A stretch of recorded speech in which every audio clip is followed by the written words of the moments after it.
2023 wasn't a good year for the Carolina Panthers, but I'm trying to make 2024 a better one for myself. Get started on your resolutions with Factor so you're ready for the new year. Factor's ready-to-eat meal delivery takes the stress out of meal planning and sets you up for success in the new year. Skip the grocery stores, prep work, and cooking fatigue. Instead, get chef-crafted, dietitian-approved meals delivered right to your door. With over 35 meals to choose from per week, including keto options, calorie smart, vegan plus veggie, and more, plus over 55 weekly add-ons, you'll have a ton of nutritious and flavorful options to kickstart your resolutions. Skip that overpriced takeout trap. Factor is cheaper and way more delicious than takeout. Get chef-crafted, restaurant-quality meals delivered right to your door, and they're ready to heat and eat in just 2 minutes, which means more time for you. Head to factormeals.com/C350 and use the promo code C350 to get 50% off. That's code C350 at factormeals.com/C350 to get 50% off. Today, we discuss Miro. Listen, when it comes to running client workshops, the dream, of course, is to get those creative juices flowing, right? But typically what ends up happening is thousands of hours get wasted because of poorly facilitated meetings. So I have Maya with me today. She's a consultant who runs Fortune 100 workshops, from leadership training to team building, and she has the insider tip on what makes things work. Maya? Thank you, Jason. I've been doing this a long time. My number one tip is to bring everyone into that visual collaboration platform. So personally, I use Miro, and it's completely changed how I interact with the room. You have to give people a way to feel like they're in the room even when they're not. That's something you can do easily in Miro. Otherwise, they've seen the same slides and format 1,000 times. Falling asleep, eyes glazing over, yawns, all that. Exactly. When people follow me on the Miro board, everyone is literally going on a journey with me. We're adding thoughts, we're reacting, and we're voting for the best ideas. It's great. Connective magic. I like it. That's MIRO.com. In a world where Carolina Panthers fans have an insatiable thirst for Panthers news and opinions, only one podcast roars ferociously. It's the C3 Panthers Podcast.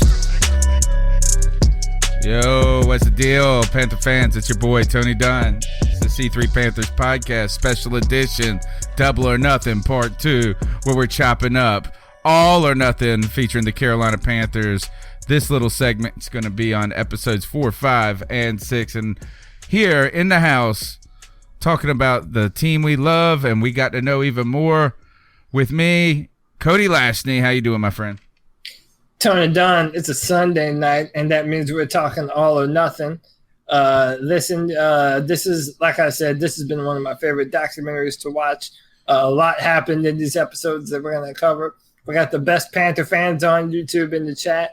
Ain't nothing to it but to do it, brother. Let's roll. Word up. Smash that thumbs up button. Hit the subscribe. Share the show. Beware. There's spoilers in this episode. In this one, if you haven't watched All or Nothing, where have you been at? First of all, number 2, there are spoilers. So if you don't want to be spoiled, tune into the C3 Panthers Podcast on Tuesday. Ton to talk about on Tuesday night. Training camp, rocking and rolling.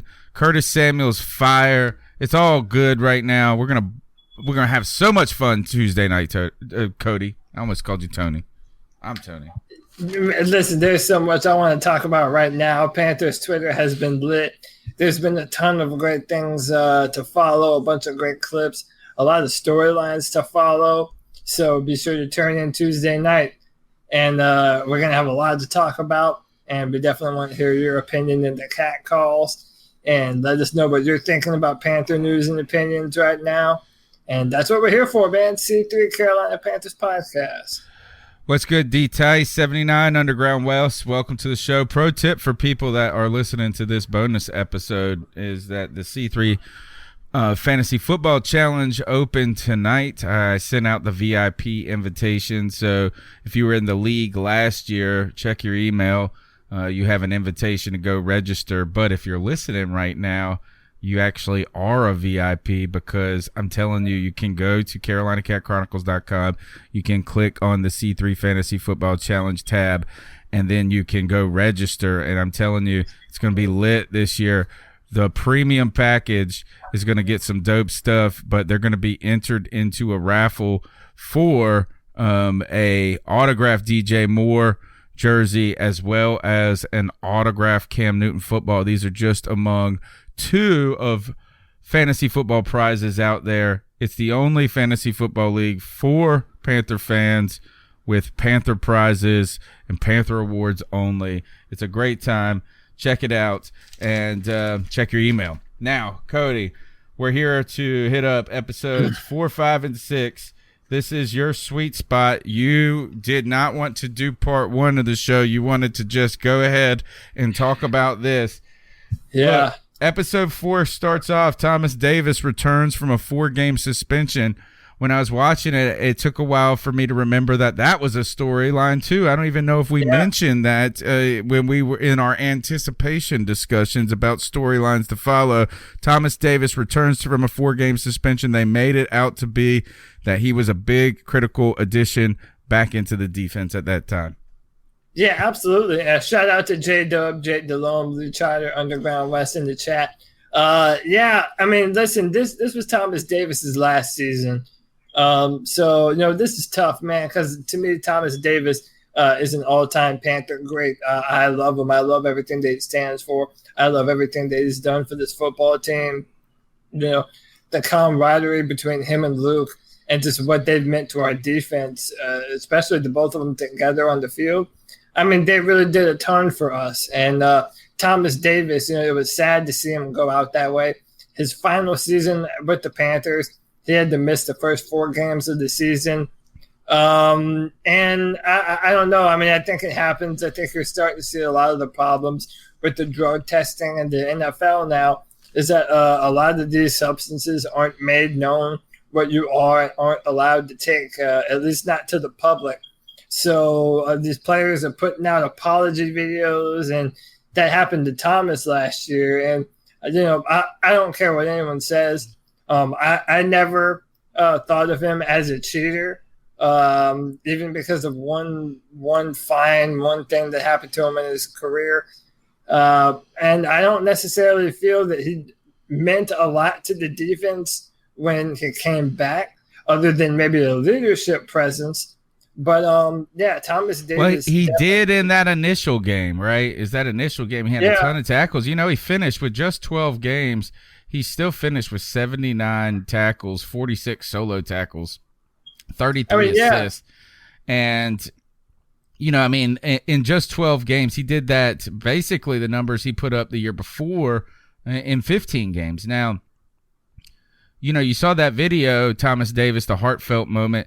You do wonder how these guys is. I saw a tweet because another player, big name player, just got popped, who also has that kind of good guy, super honest dude, never cheat the game mentality to him, Taylor Lewan of the Tennessee Titans. And he put out a video very similar to the one Thomas Davis did in this really cool mobile man cave. It looks like his man cave is an RV, which is pretty dope, like an old school RV. But you know, he went on to say that he didn't know that this substance, it wasn't listed on the ingredients, as well as that he went as far as to say he went to take a polygraph test to say he didn't know about it.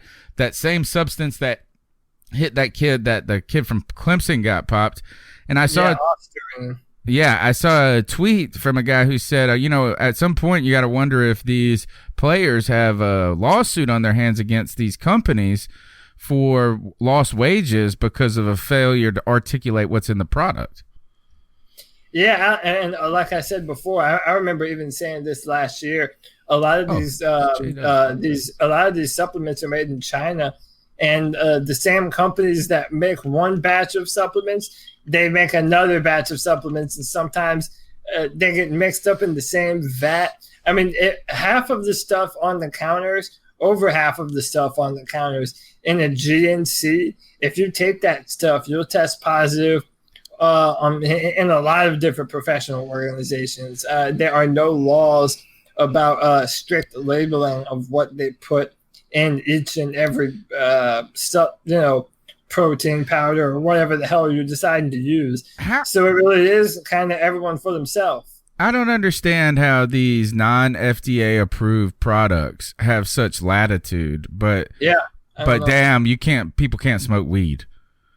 But this company can put. We have no. I mean, these are. I guess they just put proprietary concoction on their ingredient. Like, we don't really know what it is, but it makes you get a lot of energy.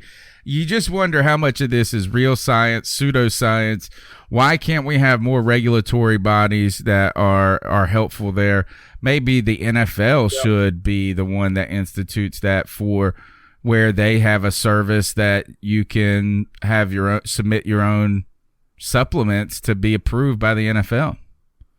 Yeah, and I think they do have something maybe similar to that. I know that no one has more stringent drug testing than the UFC. They use USADA, and people test positive for all the time for things that they didn't even know they were putting in their body. And it just seems like that's kind of creeping over into football and other sports as well. It's unfortunate, man. That's Thomas Davis's last season with the Panthers, and it had to be stained by that. It doesn't affect the way I think about him. That being said, I'm excited to see what Shaq Thompson does in Thomas Davis's place this year. He has to be paid, I believe, next year.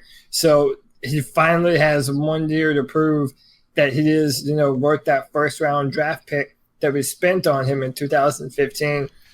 So I miss Thomas. It was fun while it lasted. Lifelong Panther fan. He'll be in the Hall of Honor for damn sure. But, I don't think it's far off to say that we're a better football team without him, with some younger presences on the field. Happy birthday to J-Dub, our boys in the chat room. J-Dub? He turned a year older yesterday. So happy birthday. May your pool cue strike true. There it is. And happy birthday to you. Yeah, that's our own version of our song. All right. So in this episode, they start with the story of Thomas Davis. Then comes the lighthearted moment, the fun moment that Amazon, went and also teased out. And this is between we're playing the Redskins, and Cam Newton and Luke Kuechly FaceTime Josh Norman. Clearly, you could see the camaraderie between these three guys, laughing, joking around. And if you remember, this is, for all the people, I think this is another moment where we continue as Cam Newton supporters, continue to point out that all the evidence points that he's a good teammate, a good dude, a good player, all of that. Who's he buddy with? It's him and Luke Kuechly doing this with Josh Norman, and Josh Norman and Luke Kuechly. And Josh Norman and Cam Newton even got in that tussle in training camp a couple of years ago in 2015. So, that they're clearly close. And this was a fun moment to see. And I like Josh Norman. I always root for him. Oh, me too, man. I love J-No. That's Josh Norman. A lot of people like to shit on him and say that he was overpaid. It took him so long to turn it on. And then he was kind of a 1 year wonder, and it hasn't necessarily been as great for Washington. But, he was instrumental in our defense in that 2015 season. He's a cool guy. He's into all the nerdy shit that I'm into, that Gerald McCoy is into. He's a cool guy, and he's maintained his friendship with a lot of guys from the Panthers, Luke Kuechly and Cam Newton being chief among them. They're boys, man. They talk during the season, after the season, and just seeing them rib on each other, that's what we do to each other. If you're listen, if I consider you a friend and I don't make fun of you, then that means that doesn't. You're not a friend. You don't really care about you. Yeah, you don't really care about you. Yeah, I'm gonna make fun of you and say, you're looking fat today, or your breath smells, or whatever the hell, dude. That's just how guys are, man. And it's fun to see them do that too. Well, the funny part about this is that Josh Norman just throws out there, "Hey, is Olsen playing?" And Luke Kuechly immediately goes, "Nope." And then Cam and J-No start making fun of Luke Kuechly like crazy because Luke Kuechly got suckered into giving the enemy information, and they're laughing. I wonder, though, did Luke Kuechly have the last laugh? Because Olsen did play in that game. Yes, he did. So he caught a touchdown, too, I believe. Yeah, you brought it to my attention. So it would appear as though you said he played. My memory is so shot, so I'll take your word for it.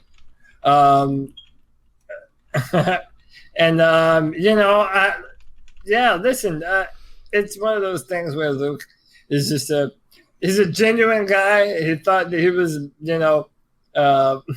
buddying around with a friend of his, and he was doing that, and he let a little too much info slip. You said that he did play. I don't know, David didn't. I don't know. It's kind of funny that Luke, being the serious 4 catches, 48 yards. Yeah, so he did have the last laugh. Touchdown. No touchdown, though. Yeah, Luke lied to him, Trill 1 says. So, it was just funny, man. That was like a real moment, and that's part of the reason that we were excited about this series was to see the interactions between these people.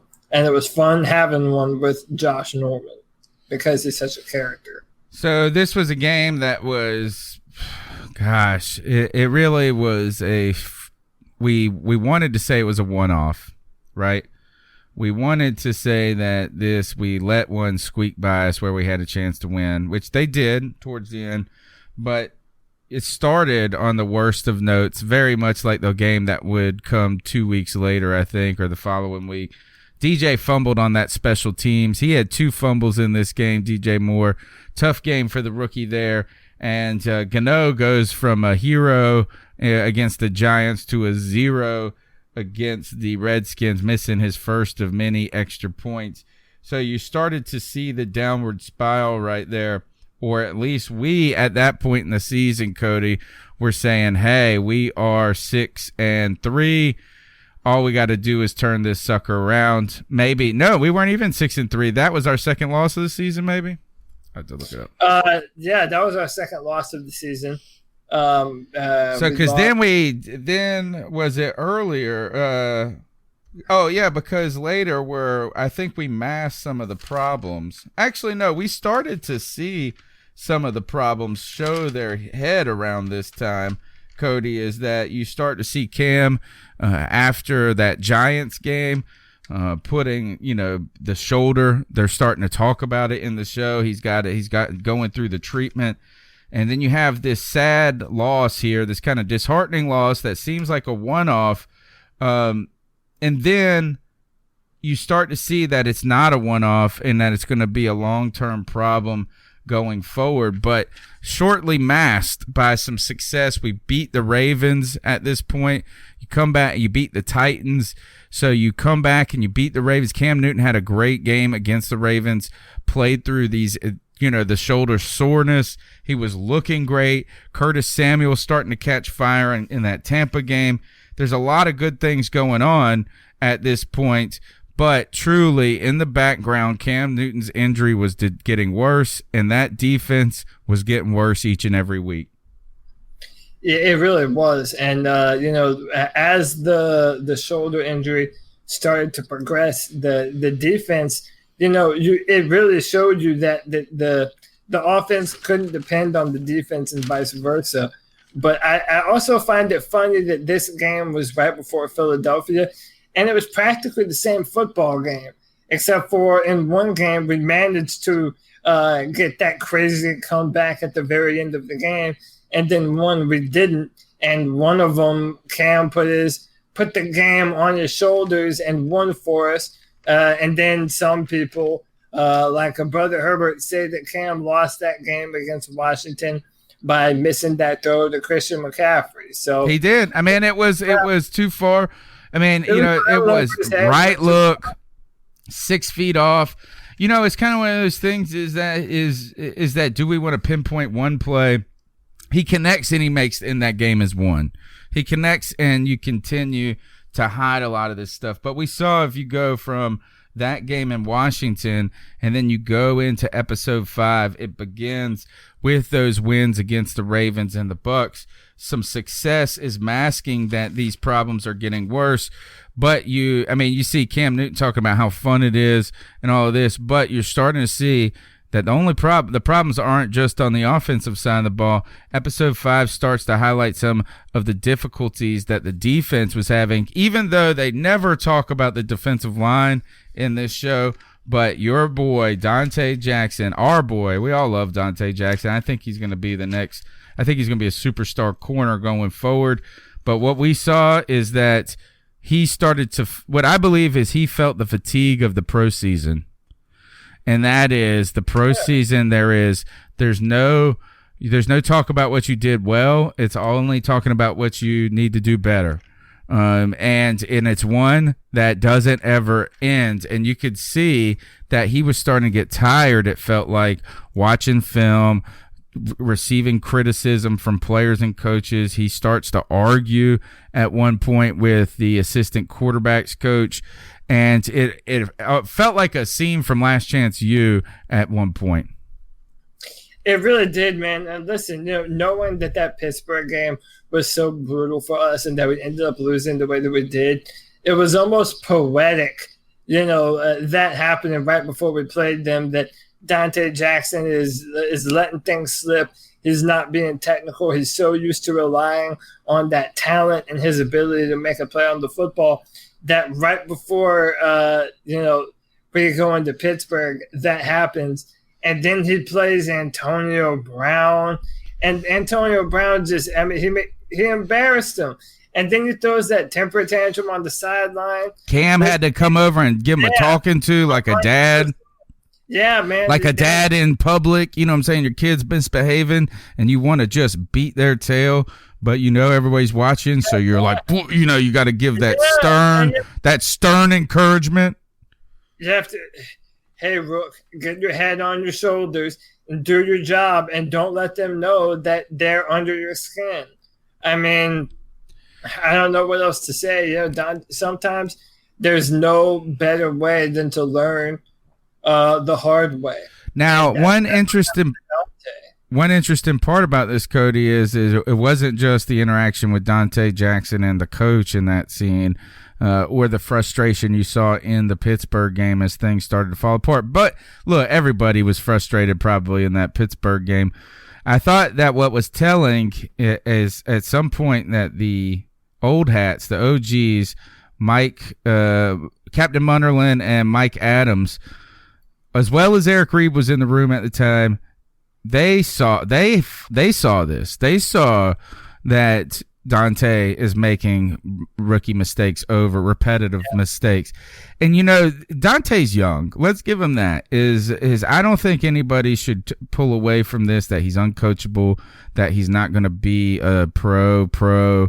I don't think you have to worry about that at all. I think that this is a growing pains for a rookie who was playing out of his mind at the time for way above where he was drafted, because he had that bravado, because he's known for that.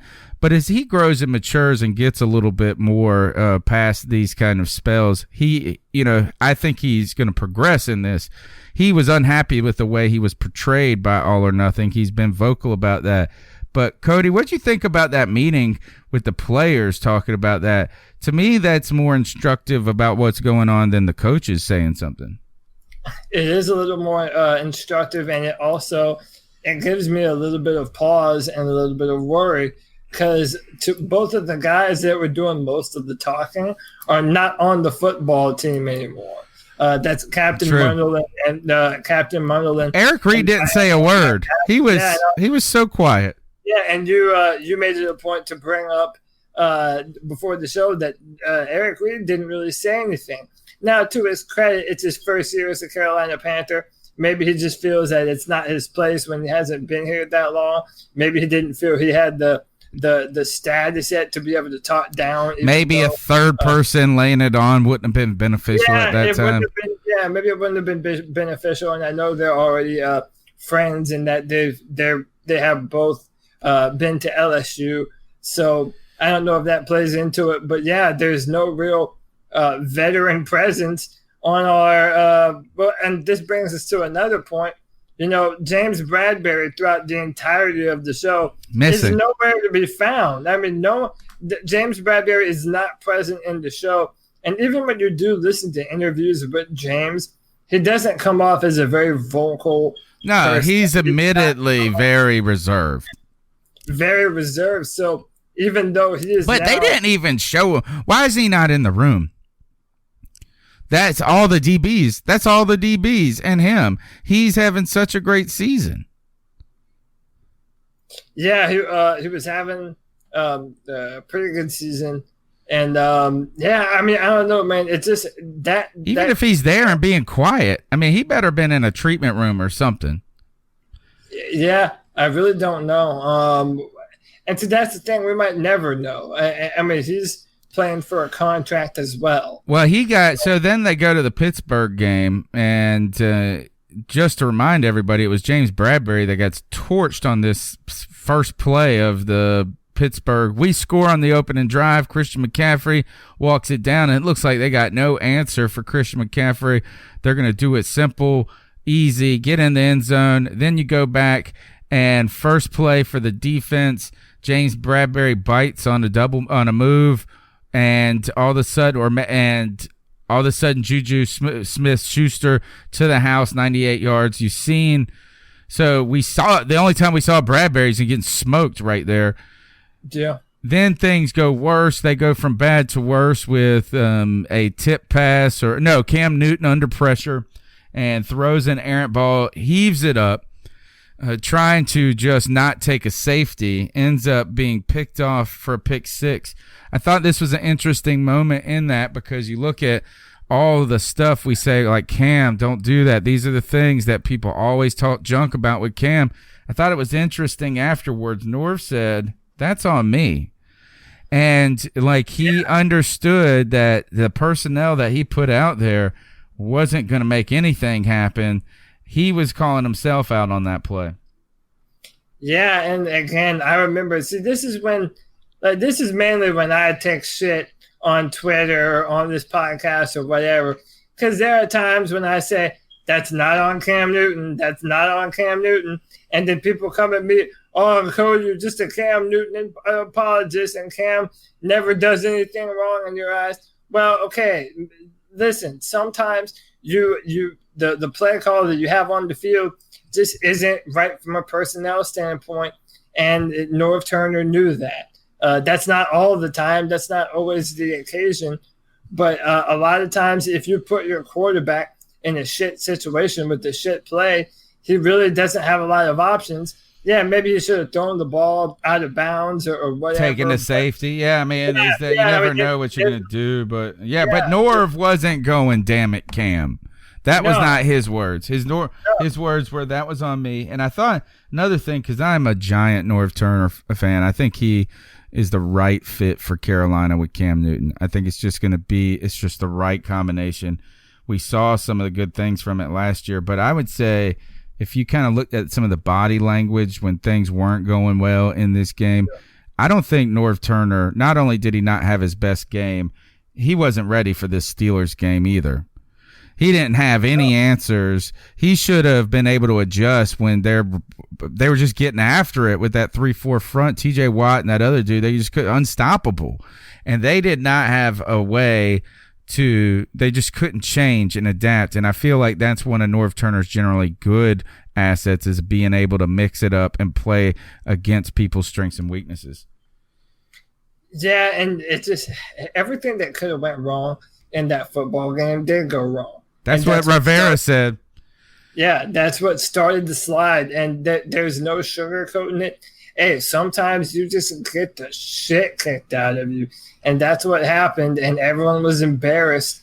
And then I think it's funny that even after that episode, in the next episode when Cam Newton is stretching and he talks about the hit that TJ Watt put on him, he said, hey, that was all me. I should have seen him. I just didn't see him there. And he took a shot, just being careless and thinking that he had more room. He gambled a little bit harder. Yeah, he was careless. That's right. And It's funny. Curtis Samuel was the one asking him about that. All right, so there's two other things to talk about though from this episode, other than, this is they're painting this as the beginning of the end for the Carolina Panthers. But Jackson has a meltdown. Dante Jackson. It goes from the beginning is not paying attention to the details, at least seeming fatigued by the process.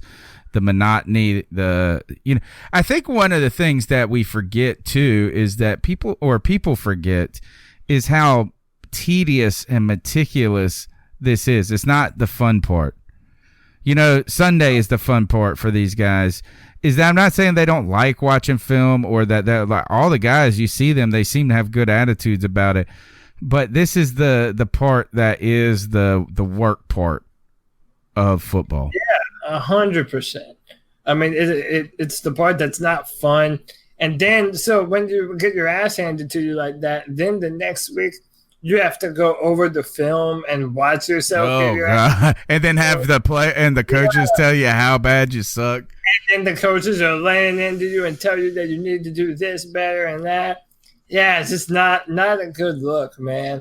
But hey, you have that. Whenever you lose like that, it's incumbent upon you to really know what you're doing wrong, and you have to go over that footage and that film, and it's necessary, and the best have to do it, and we did, and man, it's such a microcosm for everything that went wrong during the rest of the season. I mean, you see a little bit of all of the factors in that one performance in Pittsburgh. Everything started going downhill after that game, and dude, you couldn't have written it in your books. What do you think about the meltdown by Dante Jackson? Do you think that? Yeah, I wonder if it's almost a good thing that this was featured on All or Nothing, because Jackson gets to see that, and when you're in that moment, you don't really probably feel that you're being such a jerk or crybaby. We don't usually look at ourselves from the outside, from a third party. I wonder maybe this will serve as a lot of motivation for the young man to continue to mature faster than sooner than later. Absolutely. And then, he also said something, I forget where I read this at, but Dante was saying, he felt a little bit mischaracterized by All or Nothing and how they portrayed him. But then he also made it a point to say, I'm 5'10", 5'11". Like, I've always been the small guy on the field. I had to have a chip on my shoulder. Yeah. I had to be a small man syndrome. If you don't have that, then it doesn't boost you to the next level. So I'm not worried about him, but I think that when you have that personality, sometimes you have to be checked. And he got checked in the worst way. And you're not stealing my Susan Dean's thunder. Susan Dean. I was trying to. Thanks for the $14.99. We love you. You don't have to do it. And no, you don't have to do it. And rest, sleep easy, young lady. She has to go get her rest. She said, "All right." I guess the moment. I don't know if there is a better moment of All or Nothing TV than the moment though during this 5th episode, the Ron Rivera halftime speech against the Steelers. Was freaking amazing. Is that he's really rallying the troops. He gets on Dante Jackson, like he's telling Dante Jackson to get his head together, not in a derogatory way, encouraging, trying to uplift him, but also saying you got to cool it, son. But on top of that, my favorite part is he's like, these guys are gonna come out and act like they got big balls and they're gonna push you around, and then he goes, well, fuck them. And I'm like, that's my favorite part of all of it is story, beginning, middle, end. Well, then, fuck them. That's a complete story for me. Beginning, middle, and end. I was ready to go out there and fight somebody.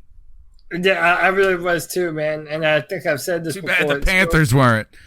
Yeah, it's so weird. Ron Rivera is this buttoned up kind of dude. And he just did an interview about All or Nothing. He said he regrets. Adam Sanders wrote in the comments that he regrets All or Nothing. I read a little bit of what Ron Rivera said. God, I don't know if he said that he regrets it, but he did mention, in all the years that he's been in the NFL, the rule always kind of is that, everything that happens behind the doors of a football team, that's only for the football team. It's not for anyone else to know or to see. And in today's world, with All or Nothing and Hard Knocks, it's just very different. People want more access to the football team.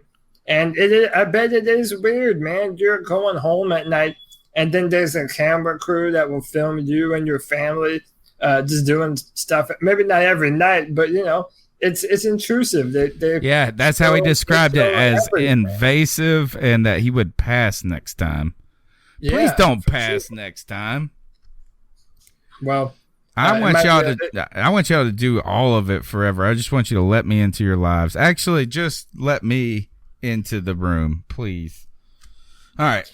It was pretty awesome. Ron Rivera was somebody, but I don't think he. First is that do you watch the Last Chance U? Oh yeah, I watched them all. So you've watched the new one?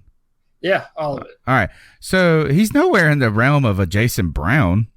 No, not at all in the realm of a It seems like that it was all in the right moments, in the right context. I don't think it was anybody was poorly represented throughout the show. I thought the Panthers come out looking really good. He just said that, I guess it's just another distraction. You just know that you always have to watch a little bit more how you act, what you say, probably. I mean, in your opinion, who comes off the worst out of any person in the whole series? I think the easy answer is probably a rookie cornerback, Dante Jackson, in a moment of weakness, and then he gets burned by the best receiver maybe in the entire NFL. I'll tell you who comes out looking the worst, and that is the focal point of episode 6, the last part of our discussion for the night. Yeah, let's talk about this. Devin Funchess didn't come out looking well in this series to me. I did slightly feel bad as I was watching this, Cody, that we had made fun of him. Specifically, I had made fun of him throughout this entire time, calling him Salad Boy because he loves his favorite food, salad. And then on top of that, I go further and I had him do one of those videos where you can pay the people to send you a personal video. And I asked him what his favorite salad was or what salad he would pick. So this was a hard episode right here. I felt guilty for talking junk about Funchess, but at the same time, I didn't like him anymore after this episode either. Well, I mean, listen, when your own family, when the camera crew is cutting to frames of your family saying, man, he should have caught that one. God, poor guy. What a terrible game. He had like 7 drops that game. You go to your hometown in front of your family with the season on the line, and you're just a liability. Every single ball that they throw at you. I mean, in my opinion, listen, I know I sound like an old broken record all the time, every Tuesday night on this show. But listen, this is a microcosm for a lot of what Cam Newton has had to put up with the entire time he's been with the Panthers. A lot of underwhelming wide receiver talent. Devin Funchess. Oh, we're going to be talking about that on Tuesday night because right now we've got overwhelming talent. On Tuesday night, 9 p.m., join the C3 Panthers podcast. Cody, I'm just plug for the show. I'm so happy that we're not getting excited about guys who are overperforming our expectations. Instead, now we're getting excited about guys who are meeting what we hope they would become. And so what I mean is that we would hope that Devin Funchess would be better than he was. Well, now we're getting guys that are becoming what we thought they were.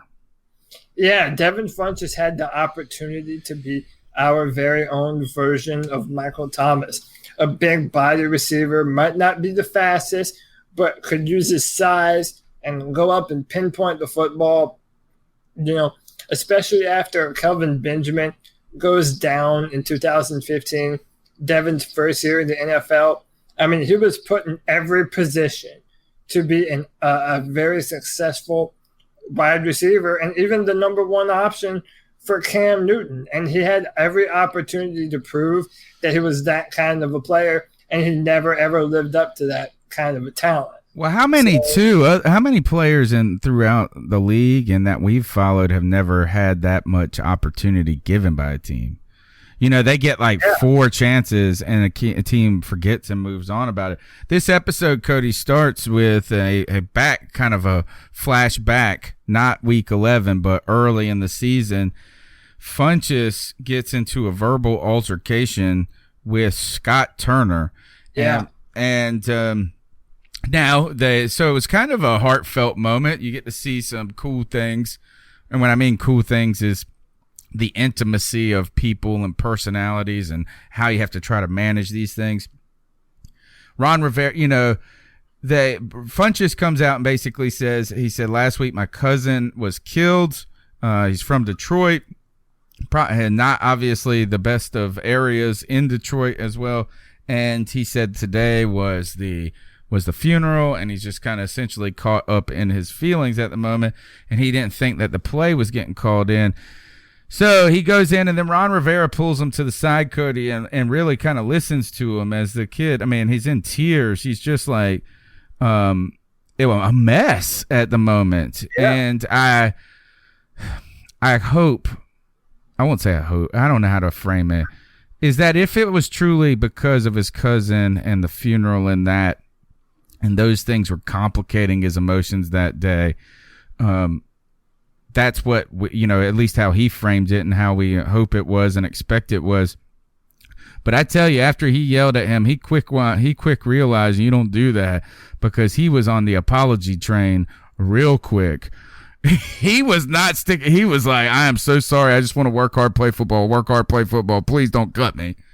Yeah, and I don't think, I mean, there's never been any reason before this for us to ever think that Devin Funchess was the kind of player to do something like that. Right, you right. know, listen, everyone has bad days.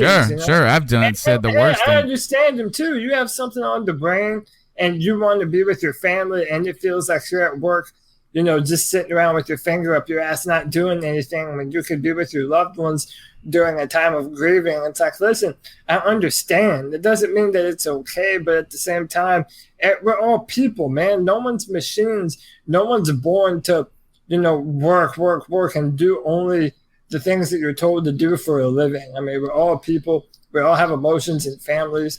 And I think that gets lost a lot of times about these football players, is that they have families too. They go through things. They have stuff that they're going through that you'll never know about. And it's important to remember that when players are having ups and downs throughout the season. It's easy for us as fans to pile on and just and add salt to the wound. But in the end, you're not doing anything productive. So listen. So he goes on to, they fast forward though, Cody, and they fast forward to the week 11 against Detroit. And I mean, it's a coming home party. You think that, you know, Devin Funchess had over 10 people or something like insane amount, like 30 people at the game that he brought tickets, like brought his whole block with him. And then he goes about having one of the worst games you could possibly have as a wide receiver. I think he dropped at least 5 balls in that game. I mean, just easy one, touchdowns, easy stuff. And he was a mental mess at that point. J-Dub said he pulled himself out of the game. You know, he ends up getting pulled, and later on, I think after that game, maybe it was the following week, or, you know, they said he had a back injury at one point, dealing with back spasms, as well as the Panthers, you know, basically was giving him time, I think, to get his head right. But he afterwards was still a mess. I mean, it was not good. I mean, Cam was working with him before that game personally, trying to get on the same page with the guy. And he wasn't unreceptive to, you know, he wasn't brushing Cam off. But like you said, he had all of these things going for him. And that game right there afterwards, you go and watch that. I was still upset after that press conference when you had the worst game. And I know that we don't want to say that you lost the game. I don't like when we say any one person, right? If Cam would have won. I mean, but we end up doing it. He's asked by Jordan Rodriguez how his performance was, and he contributed to the loss today. And he's like, I ain't the only person on this team. Other people made mistakes. He was Yeah. recalcitrant. I think that's the word. I think that's the word. You might either you made that up or you just used the professor word on me. I think that's the word. I've never heard before. Listen, Devin Funchess is. I don't know, man. He had so many opportunities to be, a fantastic player for us, and like I said earlier, he just never lived up to it. And then I think J-Dub or someone in the chat mentioned, not going up and getting the ball in that wild card game against New Orleans in 2017. He just kind of gave up on the play. The first loss against the Falcons in last year's season was again on a ball that Funchess could, that he had to try. He always was catching the ball in practice, but never in the damn games. He was hot or cold. That was the thing about Devin Funchess. He was going to give you 2 touchdowns and 110 yards, or he's going to give you 5 drops and nothing right afterwards. Yeah. Now, he is with the Indianapolis Colts now. I would say I wish him the best, but I don't, because I don't want anybody to say, well, it was Cam's fault and all of this crap. Now, this show ended when the spiral begins, is that, you lose to Pittsburgh, then you lose to Detroit, and then you have Seattle at home. You had Seattle on the ropes. You beaten them up in many ways until Dante Jackson gets hurt at the end. We just could not fend off the attack of Russell Wilson with a defense that could not sack him, and a secondary that was playing with a bunch of mixed parts and injury-ridden by that point. You saw that Eric Reed had his arm in a sling. These guys are – if you have your arm in a sling, like you can't physically just let your arm sit by your side without it hurting, and then you're going to go and play a football game where you tackle people, you're a warrior. Yeah, you're a hell of a warrior. Listen, all these football players are warriors because they're playing injured all the football time. No one's healthy. Everyone's banged up. Everyone's sore. They're all, taking cortisone shots. I mean, they're doing this kind of thing all the time. But, look at what Cam Newton went through with that shoulder and was still playing behind that piecemeal offensive line that was torn to shreds. I don't think they ever made in this show his shoulder out to be as bad as it truly was. No, and you know why, though? I think that's because Cam Newton never made it a big deal. I think Cam Newton just never didn't talk about it a lot to the team, didn't talk a lot about it to anyone other than the doctors. So I think that kind of played a part in it, but it's so for sure now. Everyone knows that shoulder was such a problem for Cam at the end. That's 100% why we lost so many of those games going back to Seattle, Cleveland.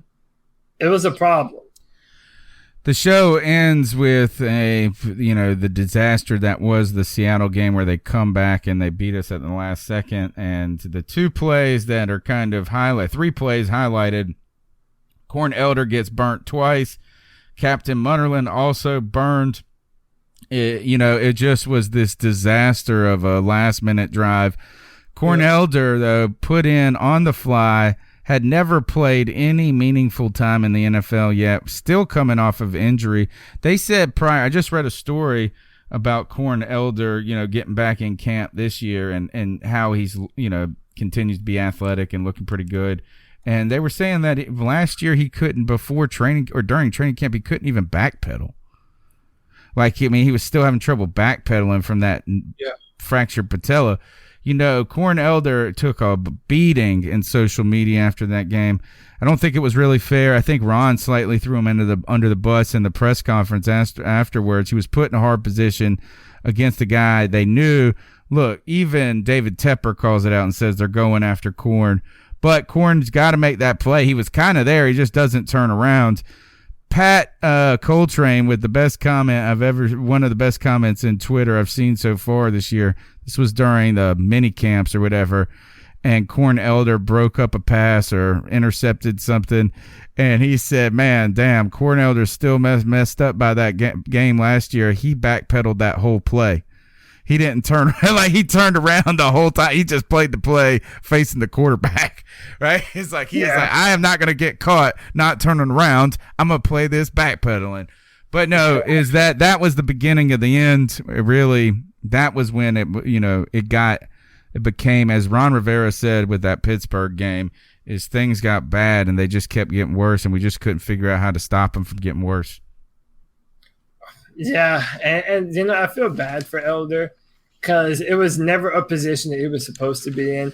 They drafted him to be a nickel corner, which I feel as though they've drafted 5 players to be a nickel corner at this point. We can't figure it out. Yeah, we still can't. And we don't even have it this year. Giant question mark on the team this year. And then he had to replace one of the fastest people on the football team in Dante Jackson. It just, the man had no chance. And then you feel bad for him because ever since he had that game, it doesn't mean that's indicative of his talent level and what he's going to be one day. I mean, maybe he does turn it on and become a great football player. I kind of don't think so, but you never know, right? So I don't know. It was tough on him, but that's the way the cookie crumbles, man. And then you notice as soon as he's in the game, where does Russell Wilson go to? Right after him. Right to that side where he's at.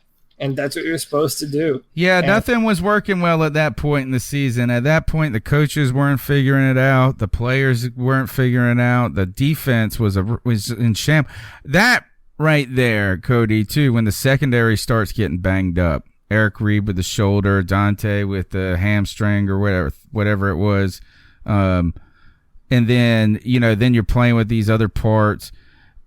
It really at that point we saw that the pass rush, the lack of the pass rush, had been slightly overshadowed or overlooked because secondary is playing better than we thought they would. Yeah. Yeah. So. Well, that's the end of the show, by the way, is that we've covered what we came to talk about tonight, but really what we're looking forward to is Tuesday night, because this is the first show after the Panthers training camp. Right now, we've got a lot of those things that we've even discussed going back to last year to cover.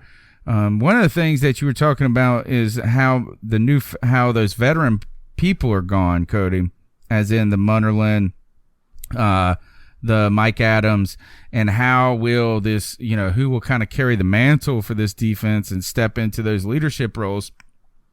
I think it's an interesting thing because we've brought in, I think our free agents have helped us with this, is I think bringing Gerald McCoy in as well as Bruce Irvin brings us, I was thinking about this, Cody, and I was worried at the end of last year that we were going to need a defensive rebuild. And it really looked like it at one point, but I feel like we've actually retooled more than rebuilt, and I want to talk about that on Tuesday. Yeah, listen, everyone tune in on Tuesday. We're going to have so much to show. I'm going to have all the clips geared up and ready to go. I'm going to show you all that beautiful footage of Cam Newton throwing bombs, of receivers making plays, everything that's going to get you excited for the start of this football season to come. Man, football is in the air. I can feel it. I can taste it. Tony, I'm stoked, brother. All right, you're listening to the C3 Panthers podcast. It's a special bonus episode, Double or Nothing Part 2, where we've been looking into the All or Nothing series. You can check us out live every Tuesday night, 9 p.m. Go ahead and smash that thumbs up button. Go ahead and subscribe to the podcast if you're not. We're on iTunes, TuneIn, Stitcher. I get emails from people. I love when I hear from the listeners from the audio podcast or the version later on, because we don't get to interact with them in the chat room as much. You can also go ahead and be sure to call in to the Cat Calls line and let us know what you think about camp so far and some of the standouts, some of the things that you're seeing or you want to see or want to know. The number is 252-228-5098. Cody, how can they hit you up on Twitter? At CODYLAC. Cody Lack on Twitter. Hit me up, talk some Panther football. Whatever, man. Let's do it. Tony Dunn here, at @cat_chronicles on Twitter, and we'll see you on Tuesday night. Keep pounding. Keep pounding. Okay, here's how Miro works. See, it's amazing. What's everyone doing at David's desk? Ever since marketing started using Miro's collaborative online whiteboard, he thinks all our other teams should sign up. Why? He says Miro's making his meetings disappear. And if every team gets on it, that means even less meetings. They're using Miro for brainstorms, mind maps, customer research. So could we use Miro instead of having another 100 meetings for every round of feedback? Yep. You can comment, react to ideas, even leave a recording on the board. And what about presentations? There are Miro templates for that. How do you know so much about Miro? I've actually been using it all along. I just used a Miro board to plan the best vacation. Okay, I'm on board. See how Miro users save up to 80 hours every year by meeting less and doing more. Get on board at Miro.com with 3 boards free forever. That's MIRO.com. Looking for a fun way to win up to 25 times your money this basketball season? Test your skills on Prize Picks, the most exciting way to play daily fantasy sports. Just select 2 or more players, pick more or less on their projected stats, and place your entry. You could turn $10 into $250. Right now, Prize Picks will match your first deposit up to $100. Just visit prizepicks.com/fan and use code FAN. That's code FAN at prizepicks.com/fan. Must be present in certain states. Visit prizepicks.com for restrictions and details.